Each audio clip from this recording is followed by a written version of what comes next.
On October 21, 1966, a 10-year-old girl named Eryl Mai Jones told her mother something that made her blood run cold. "I'm not afraid to die, Mummy. I'll be with Peter in June." When her mother asked what she meant, Eryl described a dream she'd had the night before, a dream where something black had come down over her school, where she couldn't breathe, where everything went dark. Her mother dismissed it as a child's nightmare. 24 hours later, a coal waste landslide buried Pantglas Junior School in Aberfan, Wales, killing 144 people, 116 of them children. Eryl Mai Jones died in her classroom, buried under 40 feet of black sludge. And in the same classroom, rescuers found the bodies of 2 children named Peter and June, just as Eryl had foreseen. This wasn't discovered later through fuzzy recollection or convenient revision of memory. Eryl's mother reported the dream to police immediately after the disaster. The account was documented by psychiatrist Dr. John Barker, who arrived in Aberfan within days to investigate reports of precognitive experiences. What he found changed his life and challenged everything science believed about the nature of time. We close our eyes every night and surrender to something we fundamentally don't understand: sleep. That peculiar state where our conscious mind dissolves, where time loses meaning, where the laws of physics seem negotiable. We spend roughly 26 years of our lives asleep. 26 years in a realm that exists somewhere between biology and mystery. And yet, despite a century of neuroscience, despite brain scans and sleep laboratories and countless research papers, we still can't answer the most basic question: what is really happening when we dream? The scientific explanation sounds reasonable enough. Dreams are your brain's housekeeping routine, filing memories, processing emotional debris, running maintenance protocols on your neural networks. Random electrical impulses creating random narratives. Nothing more than biological static. Except that explanation shatters the moment you examine Dr. Barker's findings. He didn't just document Eryl Mai's premonition. He collected testimony from 76 people who reported precognitive dreams or visions about Aberfan. People across England and Wales who had never been to the village, who had no connection to the mine, who woke up screaming about buried children days before it happened. The ancient civilizations understood something we've forgotten. The Egyptians built entire temple complexes dedicated to dream incubation, believing sleep was a portal to communicate with gods and traverse the boundaries of time itself. Aboriginal Australians speak of the dream time, not as metaphor, but as a parallel dimension accessible through sleep, where past, present, and future exist simultaneously, woven together in a tapestry our waking minds cannot perceive. Were they primitive and superstitious? Or did they recognize something that our modern materialist worldview has blinded us to? Because here's what keeps sleep researchers awake at night. Precognitive dreams aren't just folklore. They're documented in peer-reviewed studies, investigated by credentialed psychiatrists, recorded before the events they predict. And if even one is genuine, then everything we believe about consciousness, causality, and the arrow of time is catastrophically, terrifyingly wrong.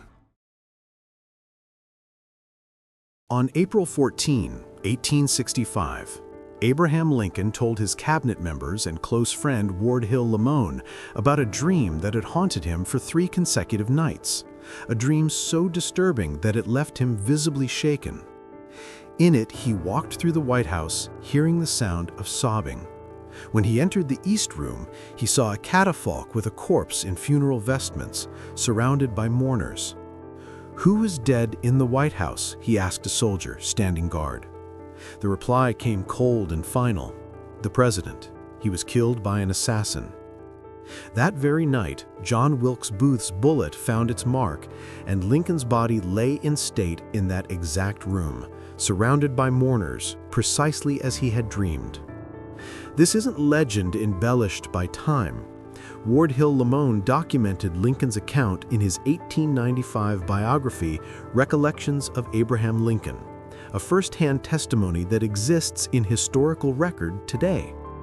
The medical establishment has tried for decades to categorize these experiences as mere anxiety dreams that happen to coincide with tragic events. Confirmation bias, selective memory, the human brain's tendency to find patterns in randomness. Except the documentation keeps piling up in ways that statistical probability cannot dismiss. After the Aberfan disaster investigation, Dr. John Barker became obsessed. If 76 people could dream of a catastrophe before it happened, could this phenomenon be studied systematically? In 1967, he established the British Premonitions Bureau, a centralized registry where people could report their precognitive dreams before predicted events occurred, creating a time-stamped record that eliminated false memory. Within the first year, the Bureau received over 1,000 reports. Most were vague, unfulfilled, easily dismissed. But then there was the case of registered premonition number 1313. A woman who identified herself only as Miss Middleweek filed a detailed report on December 28, 1966, describing a recurring nightmare: a commercial airliner crashing in a wooded area near the town of Stockport, with a specific focus on the plane's tail section breaking apart. She saw the airline's livery. She even sketched it. The report sat in Barker's files, time-stamped and sealed. On June 3, 1967, exactly 5 months later, British Midland Flight 390G crashed in Stockport during a storm. The tail section broke apart on impact. The wreckage scattered across a wooded area. Middleweek's sketch matched the aircraft's livery. Every detail she had recorded aligned with the disaster that hadn't yet happened. But perhaps even more unsettling than dreams of the future are experiences that suggest our sleeping minds can access information from places we've never been, moments we've never lived. In 1952, a housewife in North Carolina named Lucille Abrahams began having vivid, recurring dreams of being executed, not as herself, but as someone else in another time. The dreams were so specific, so visceral, that she felt compelled to research them. The details she remembered, architectural specifics, clothing, names, eventually led her to historical records of a woman executed for witchcraft in Salem, Massachusetts in 1692. Under hypnosis conducted by researcher Dr. Harold Rosen, Abrahams provided details about 17th century daily life, local geography, and personal relationships that she could not have known through conventional means. Details that historians later verified in archived trial documents.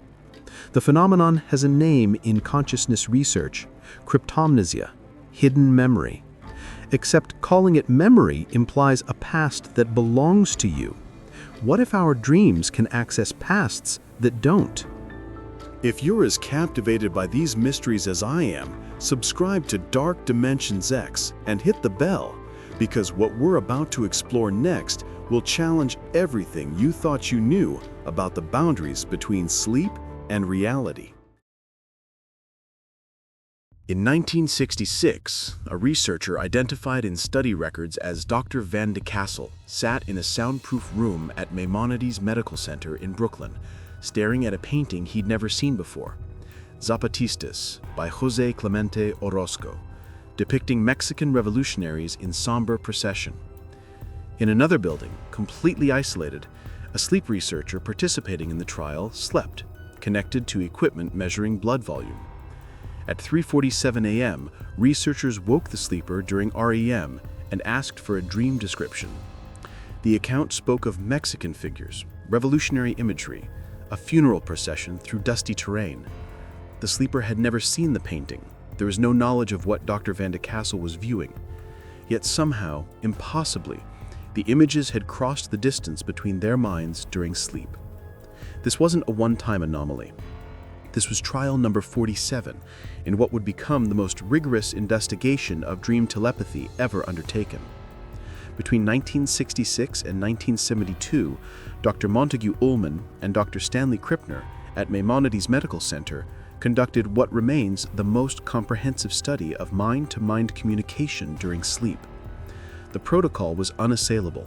A receiver slept in a soundproof, electromagnetically shielded room, while a sender in a distant building concentrated on randomly selected art prints, images chosen by a random number generator to eliminate any possibility of prior knowledge or subtle cueing. When awakened during REM cycles, receivers described their dreams to researchers who had no knowledge of the target images. Independent judges then matched dream descriptions to the image pool. The results haunted the scientific establishment.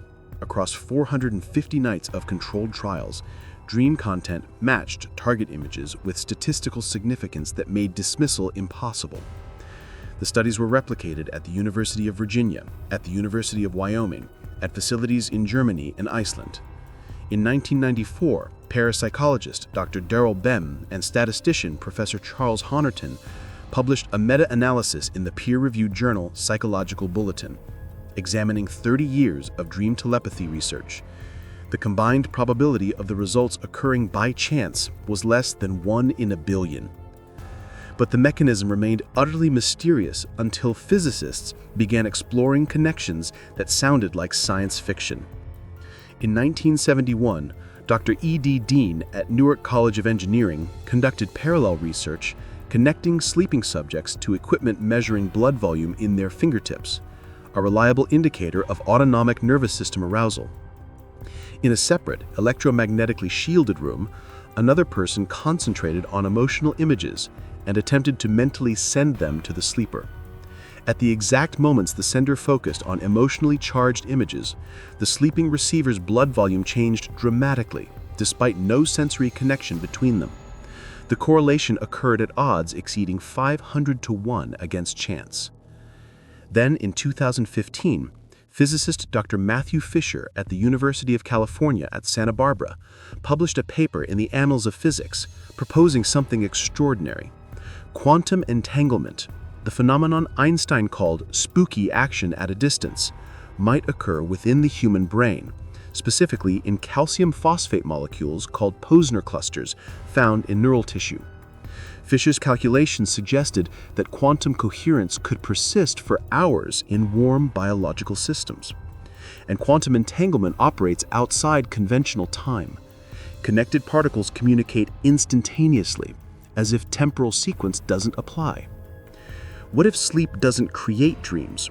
What if it removes the filters that normally blind us to connections that exist beyond space and time? In 1975, a British psychologist named Dr. Keith Hearn made history, but not in the way you'd expect. Inside his sleep laboratory at Hull University, a volunteer named Alan Worsley lay connected to equipment monitoring his brain activity, eye movements, and muscle tension. Worsley had been trained for months on a single objective: to become conscious inside his dream and signal back to the waking world. In the early morning hours of April 12th, while deep in REM sleep, Worsley's eyes moved in a deliberate pattern: left, right, 8 times in sequence. It was the prearranged signal.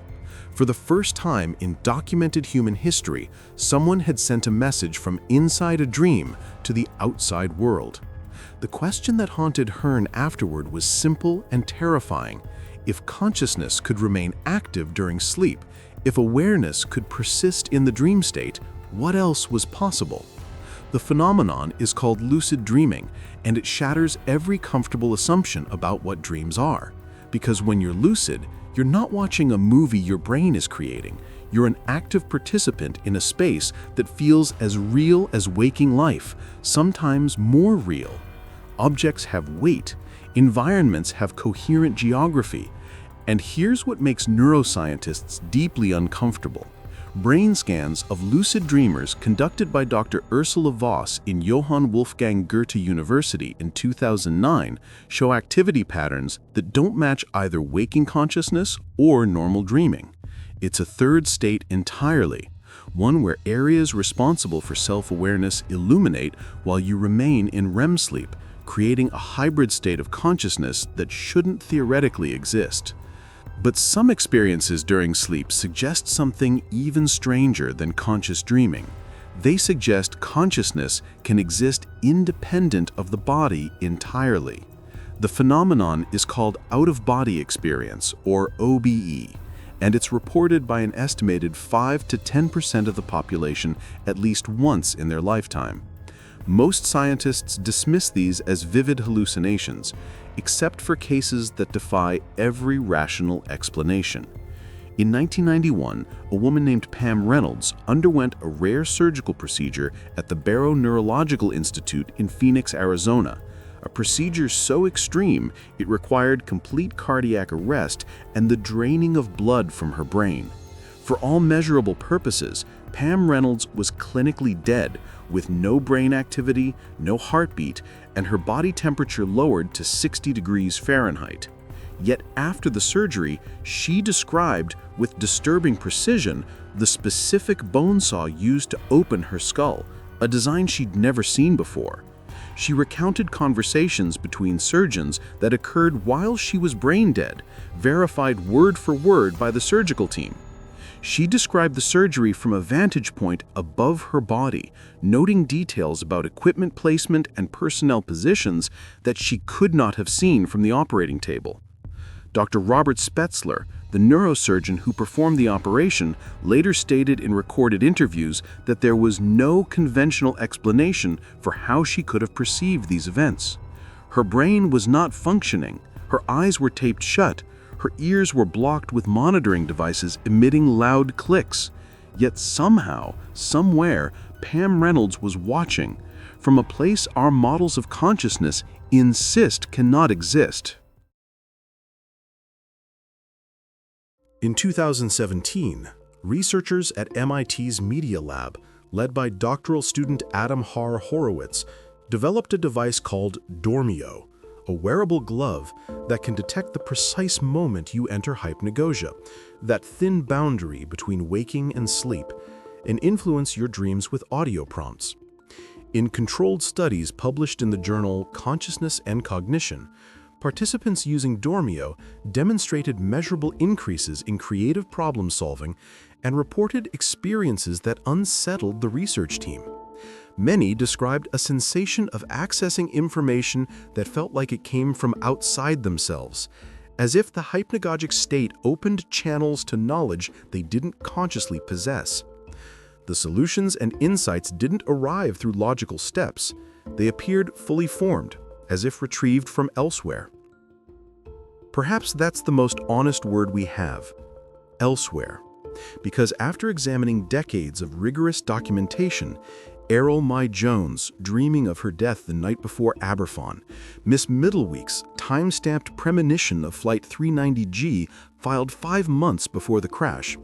The Maimonides' dream telepathy studies, replicated across continents with odds of the 1,000,000,000 to 1 against chance.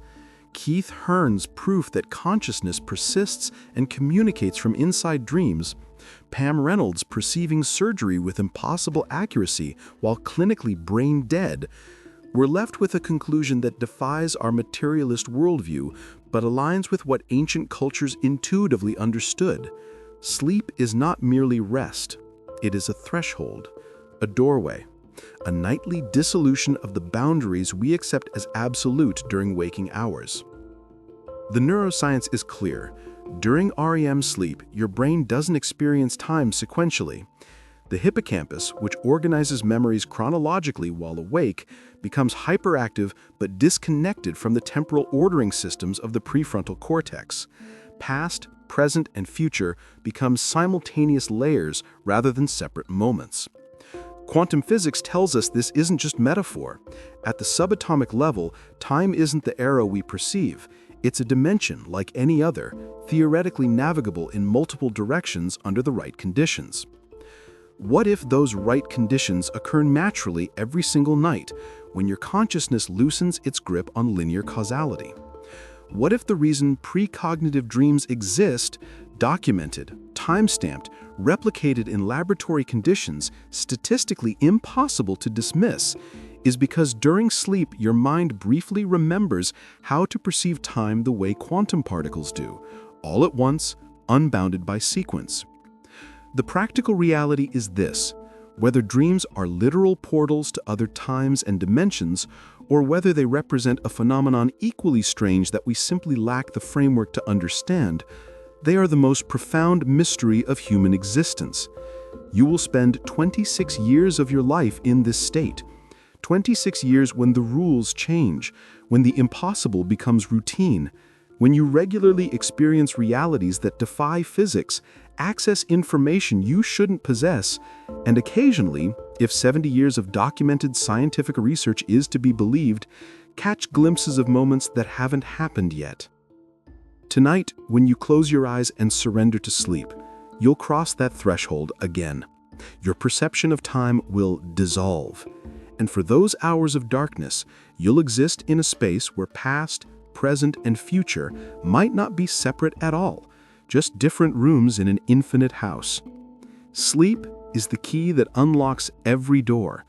The only question is, are you ready to explore what lies beyond?